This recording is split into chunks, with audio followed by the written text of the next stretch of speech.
without referring to the Mission Inn or the Fox Performing Arts Center, what is your vision for historic preservation in Riverside?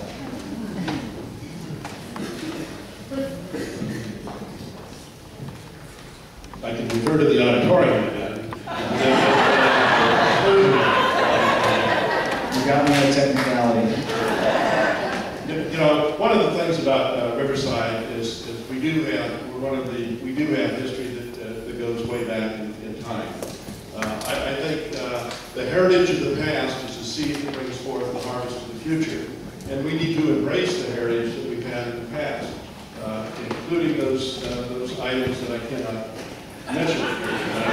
But one of the things, we have a cultural heritage board, and that cultural heritage board has been empowered with a lot of, if you will, with a lot of responsibility to keep this city and keep this city's heritage. We have a story to tell here in Riverside, and we need to tell that story through our downtown. And when you look at things downtown and people come, they know it's. I just love Riverside, but every part of these buildings have a history to tell. And if you look at the old Carnegie Library, it was a shame that got taken down and replaced it there. But I think we need to embrace what we have downtown, and I think the Cultural Heritage Board is the overseer of that, and I think we can go a long way. Historic preservation and the history of Riverside and the buildings we have left that represent that are much of what makes Riverside what it is, and why people want to live here. If you look just at, can I say Mission Inn Avenue? The street up front. Start up on the corner with Riverside Art Museum and Julie Morgan Building. You come then to the Municipal Auditorium, this building, the main library, which in itself is now something of an iconic building and representative of an architectural style that is not widely left in our city. An unmentionable building takes up a block. The bank building, next to that is Stalmer building. I really like the architecture of that facade that covers actually 3 separate buildings and another I mentioned across the street. Those are the kinds of things that we need to preserve. I really wish that we still had the building that was on the vacant lot at Mission Inn and University. That was gorgeous. I'd much rather have that than the few parking spaces we've got.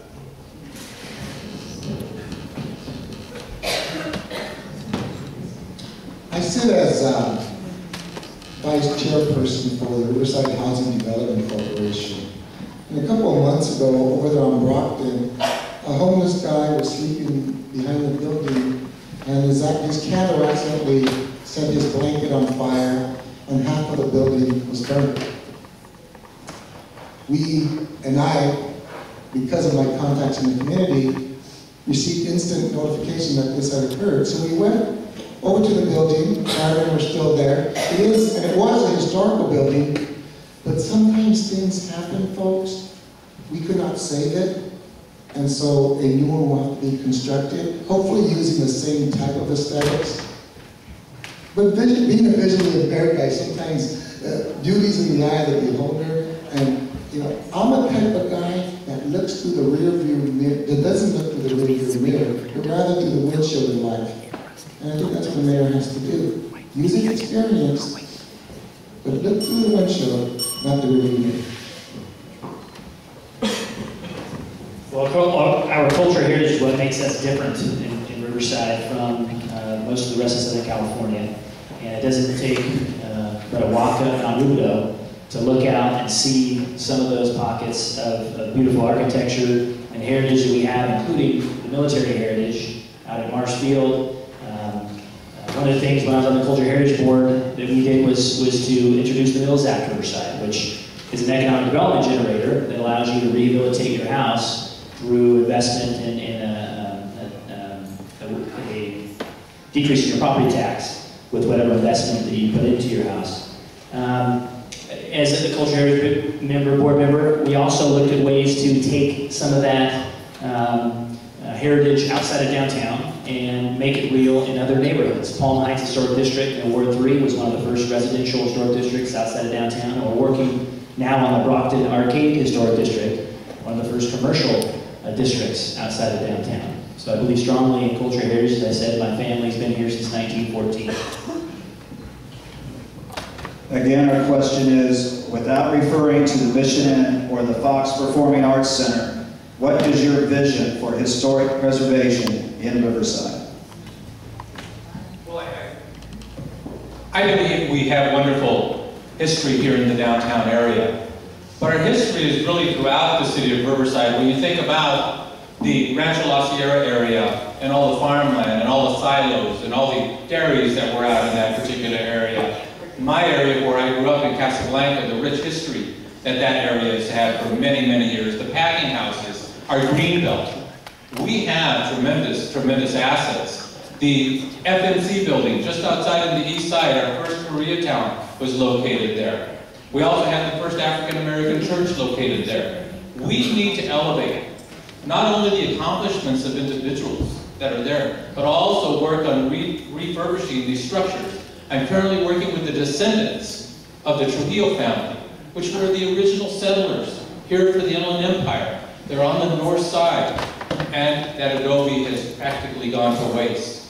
So we're now working on that and trying to create a plan in partnership with the county.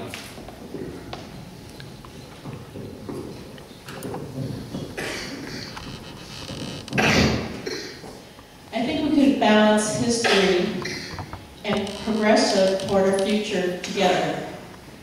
I didn't think it would have been a good idea to tie up our $22 million in our Fox Theater, or to make it as historical, accurate as possible, because that came out of your pockets. I would have worked on infrastructure.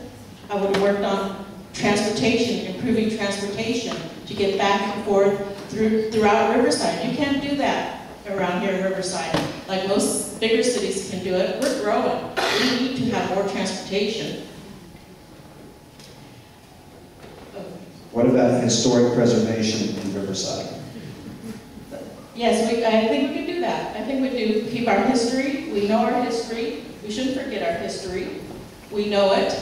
We can continue on with developing our history with it. But I think if we only look at our historical part without being progressive and looking into our future, we're going to be stifling ourselves. We do not want to do that. We want to be modern too, to come up with a current age, to know what everybody else is doing around our other cities. So I want to say... Thank you for your time. Look at the building you're sitting in. It's gorgeous, it's beautiful. Who could not support historic preservation? And I'm going to talk about the Imperial Hardware Building. So our former and current city councilman, in my opinion, did not support historic preservation. If we look at the bindery building, oops, it's gone.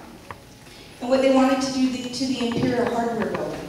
But luckily, the governor ended redevelopment, and now the Imperial Hardware Building is up for sale. And hopefully, all of these historic buildings that are up for sale, they will have the forethought to make sure that any of the buildings that are sold, there is a component to make sure historic preservation is part of that component for those buildings. We've done a pretty good job, but I think we can do better. And I think of those of you who are hearts are with historic preservation, if you really look at the votes of your former and current city council people, that's going to tell you where they stand on historic preservation. Thank you.